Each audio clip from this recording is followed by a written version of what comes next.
Donald Trump is a great threat to our democracy. What is a democracy? What are the pillars? What are the pillars? A free and independent press to tell the story of what's going on, to keep everybody informed. Donald Trump has the worst record of job loss of any president. So we just have to make sure people know. That was a global pandemic. He had the worst record of any president. We've had other concerns in our country. If you want to be an apologist for Donald Trump, that may be your role. You just witnessed Nancy Pelosi proudly display her hypocrisy in the context of the same interview, the same conversation within 3 minutes. That was incredible. She goes from fear-mongering about Donald Trump and his lack of respect for freedom of the press, and then goes on to accuse an anchor at MSNBC, Katie Tur, of being an apologist for Donald Trump for simply stating a fact. That was an incredible moment, and she should be called out for it. 100%. But this is what Democrats and corporate Republicans, both corporate parts of both parties, have been doing my whole life. They bully the press. You think Trump's the first one bullying the press? Definitely not. Okay, whenever they ask a question that the politician doesn't like, they lose access. Ask any journalist in Washington. If they're off the record, they'll tell you they're all obsessed with access. So thugs like Nancy Pelosi, Joe Biden, Mitch McConnell, George Bush, etc., have been threatening them their whole lives. How dare you ask me a question I didn't authorize? Can you believe Trump is against the press? Get out of here, man. All right, guys, so hell has frozen over once again because we got to talk about the Young Turks defending Trump kind of sort of from what is a very hypocritical attack from Nancy Pelosi when she went on MSNBC and accused an MSNBC host of being a Trump apologist for calling her out about trying to blame the job losses that happened during the pandemic on Trump. Now, Cenk and Kasparian are going to go off on Nancy Pelosi for essentially misleading the viewers about Trump being the person that we should be blaming for what happened during the pandemic. So without further ado, I want to go ahead and get into it. And by the way, I just want to but reinforce what Katie Tur said there. Look, I'm not going out of my way to defend Katie Tur, right? But she said something accurate. So Democrats play this trick where they point to Donald Trump's jobs record and how it's so terrible, but they don't take it into account something that he had no control over, which was the global pandemic, which of course led to shutdowns that the Democratic Party was fully in favor of and wanted to keep in place longer than Republicans did, right? And Facts. Again, I've been screaming this at the top of my lungs. All these Democrats and the mainstream liberal media coming out here blaming Trump for what happened during the pandemic, whether that be job losses, whether that be the loss of life due to COVID, none of them can articulate what would they have done differently than what Trump did, and would their policies have produced better results. They've never been asked. One time, I've never heard anybody in the mainstream liberal media ask, well, what would you have done differently than Trump? They're never asked because everybody knows that the only answer they can give is that, well, we would have locked down harder than Trump did, right? In which, again, Trump gets a lot of criticism for the right for not being authoritarian enough when it comes to trying to override the state's rights to handle these types of pandemics and diseases, right? Because this is a state's rights issue, okay? In the sense that when the pandemic first happened, as in when it first got to the US, okay, and it started to spread, it became obvious that, okay, this thing is here to stay and it's spreading. Trump in March encouraged lockdowns, okay, which he receives a whole lot of criticism for. However, only about a month later in April, he was already saying, nah, I think we should open back up. He was releasing guidelines from the CDC on how the country and how states should open back up. Now, when Trump was encouraging states like New York to open back up, he clashed with governors like Cuomo, who were like, no, we want to be able to handle the pandemic the way that we want to handle it. And Trump was like, well, I'm the final authority on it. However, he resisted going full authoritarian and basically requiring these Democrat states to open up because it is constitutionally unclear if the president even has that power because constitutionally, this is a state's issue when it comes to preventing the spread of diseases and these types of, public health issues. This is a state's issue, right? So he was actually constitutionally correct when he said, hey, well, look, it's up to the states to handle it. And the federal government is here to provide whatever resources you guys need in order to help you out. Again, a constitutionally correct position in which he caught a whole lot of flack from the left and the right for taking that position. So let's say that Hillary, a Democrat, was president at the time and not Trump. Again, my question is, what would she have done differently than Trump that would have saved lives and jobs? Because, again, if you let the Democrats have it their authoritarian way, in which they would say F the 10th Amendment, we are going to force states like Florida to stay locked down, even though they're trying to open up. And by the way, I want to note, DeSantis was for the lockdowns initially, at least for a very, very, very short amount of time. Again, everybody wants to play revisionist history and try to pretend like DeSantis was never for it. He was, but again, he changed, just like Trump changed when everybody figured out, okay, this is not what we thought it was, which again, they made the right decision. Okay, this is why, I didn't participate in the back and forth between, Trump supporters and DeSantis supporters about the pandemic, because it was just a stupid argument. Okay, both were for it initially in March, and then very quickly they both changed when it became clear that, again, this wasn't what we thought it really was. Okay, so anyways, with that being said, if a Democrat was president and they wanted to go full authoritarian, yeah, they could have forced the states to continue to lock down, but that would have resulted in more job losses, many more job losses.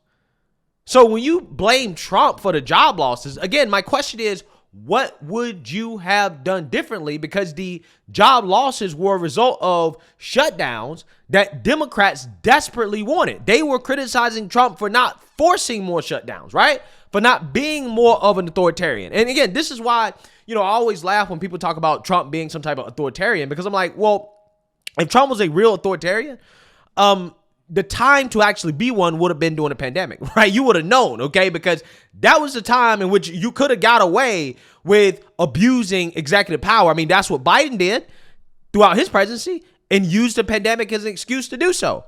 But Trump didn't do that. Again, that's the amazing thing. So it is very refreshing to see, somebody on the left like Anna Kasparian acknowledge something that is rarely acknowledged by these idiots on the left, which is that what happened during the pandemic was not really Trump's fault, right? If you're going to blame somebody for it, you got to blame all the politicians, but essentially you're blaming them for not knowing the future, right? And that's why, again, I don't really get hung up on the pandemic response from the Trump administration, because essentially what you're doing is criticizing them for not knowing the future, right? But again, when the data came in, they took the right approach. That's what I actually really care about. What did you do when we got the data and the facts? What Democrats did was that they doubled down on bad policies that were causing the job losses, that were resulting in kids falling behind in school, that were resulting in inflation. Okay, they doubled down these things despite the fact that the data was saying, no, you need to do something different. And that's what really frustrates me the most about the mainstream liberal media and Democrats when they point the finger at Trump for all of the bad things that happened during the pandemic. They don't have an answer in regards to what they would have done better. They don't. So the unemployment rate fell from 4.7% shortly after Trump's election to 3.5% by the end of 2019. So before the pandemic took place. And that was actually below the Federal Reserve's expectations of about 4.5%. So the federal. Yeah, so the Trump economy, during times in which you actually really should judge how the Trump presidency was doing, was overperforming. Overperforming expectations.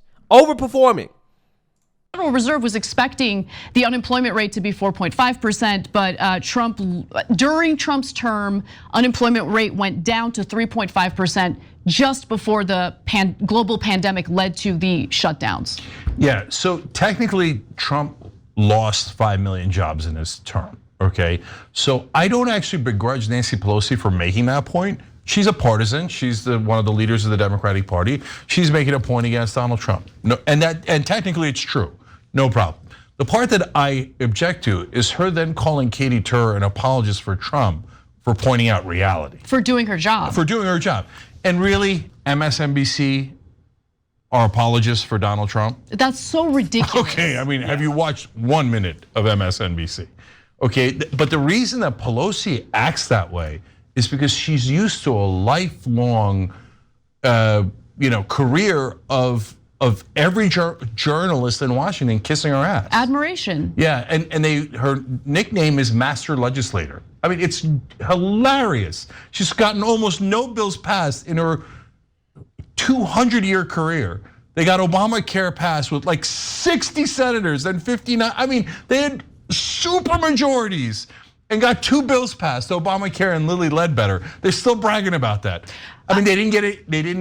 They could have codified so many things there: higher minimum wage, paid family leave. I know, but abortion, universal health care, everything. She didn't do any of that. Well, I mean, it's a good thing that Pelosi is not that competent to actually get those things done, okay?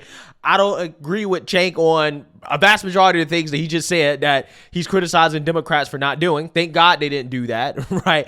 Can you imagine if we had universal health care during the pandemic? Oh, man. The Biden administration would have forced everybody to take the vaccine, or else the government's not going to pay for your health care, right? They're not going to pay for your health care if you don't take the vaccine. That's exactly what they would have done. That's exactly what they would have done. And she's like, I came here to do an interview. Your job is to fluff me. Why aren't you fluffing me? Okay, so now, as opposed to us, you've seen me say thousands of terrible things about Donald Trump. But did I ever tell you, oh my God, Donald Trump lost 5 million jobs? Yeah, he did technically, but that's not fair because he had a 3.5% unemployment rate, which is pretty good before the pandemic. Did he screw up the pandemic? I think he did, right? But any president would have lost a ton of jobs because of the pandemic.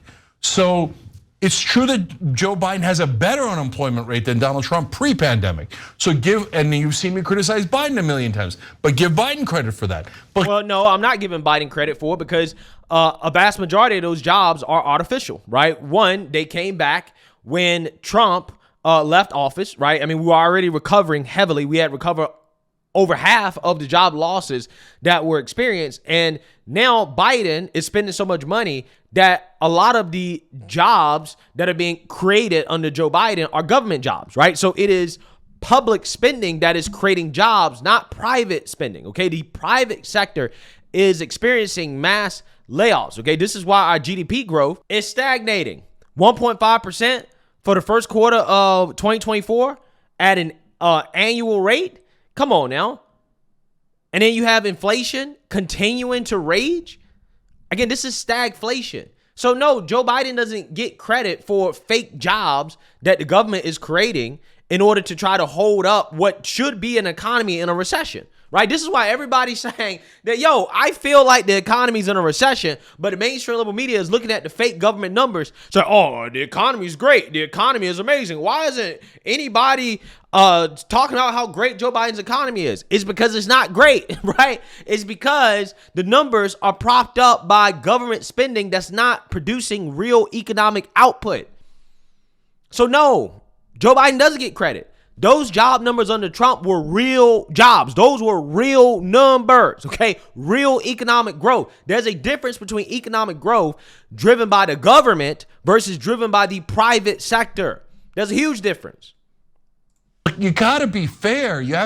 Does anyone look? When you lie to people and when you mislead them and pretend as though all of those job losses were Donald Trump's fault when it wasn't his fault. It was, again, a global pandemic, and the right thing to do, I mean, it's debatable how long it should have occurred, but the right thing to do at the time was to shut businesses down because we didn't know what the pandemic was gonna mean. We didn't know how it was spreading. We didn't know how many people were gonna die.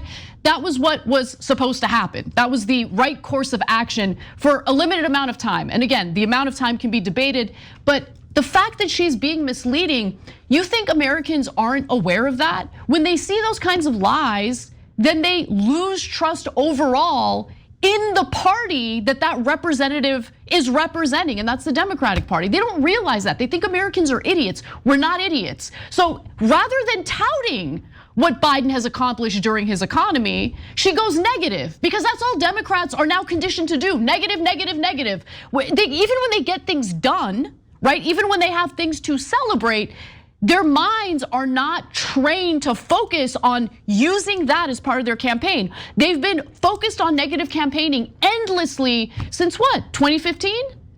And that's it. That's all they do. And it's misleading. People don't like it because it's dishonest. Well, I mean, to be honest, Anna, right? To be fair to Democrats, what do they have to celebrate, right? What has Biden done that he can celebrate? Again, his economy is fake. It's a house of cards, right? So the border's wide open. Crime is out of control. We have a bunch of wars going on overseas. They said that, oh, well, we would restore this country to a state of peace, right? We would go back to normal when Trump was out of office, but there's been nothing but destruction and chaos since Trump has left office, right? All the things that Democrats promised that they would fix because everything was Trump's fault, they didn't fix any of these things, right? They didn't do better on any of those things. So what do they really have to celebrate? They can't help but to be negative and to lie because they don't have anything to celebrate. They haven't accomplished anything. If you want to count excessive government spending as an accomplishment, okay, I guess they can celebrate that. If you want to count a fake economy as something to celebrate, okay, I guess they can celebrate that. If you want to count starting more wars with Russia, I guess you can, count that. If you want to count an open border as an accomplishment, I guess you can count that too. If you want to count being soft on crime, criminal justice reform, right, as an accomplishment, hey, maybe that's an accomplishment. I'm just saying. They're running negative campaigns because they don't have anything positive to talk about. They haven't done anything that they can talk positively about without the American people feeling gaslit about the fact that you're lying to me, right? You're pissing on my leg and telling me that it's raining. So yeah, that's why they have to be negative. Yeah, and look, Pelosi and Trump both lie, and it's not like Trump is innocent. I mean, he lies a million times a day, right? And by the way, Biden has told outrageous lies, right? But the reason why both of them, both the Republicans and the Democrats that are politicians, are outraged whenever the press challenges them is because they're not used to it. They're used to the elites being pampered by the press and feted by the press. So whenever the press actually does their job, they're bewildered by it. They're like, I did not know that you were allowed to ask fair questions and actually state things that are true. Normally when we tell you, shut up and repeat our propaganda, you guys do it. So, credit to Katie Tur there for stating the actual facts of the situation. And I can't stand either side. So, okay, Democrats yell at me, oh no, Nancy Pelosi's lies are better than Trump's lies. Whatever, you guys fight over your dumbass lies. But thank you, Katie Tur, for doing a good job on that one. Thanks for watching the. Yeah, I mean, hey, I got to get credit where credit is due. Calling out Nancy Pelosi for lying about Trump's job numbers during the pandemic, blaming Trump for something that, again, is not really his fault. Okay, if you want to blame anybody, again, blame all the politicians. But they don't do that, right? I mean, it is politics. I'm just glad to see somebody on the left not pushing this silly narrative that somehow, some way, Trump was responsible for all the deaths during the pandemic. He was responsible for all the job losses. Everything is Trump's fault, right? Because certainly we know that not to be true, considering how things have gotten much worse under Joe Biden. Let me know what you guys think. Make sure you like, comment, and subscribe. Most importantly, share a Black conservative perspective. Peace.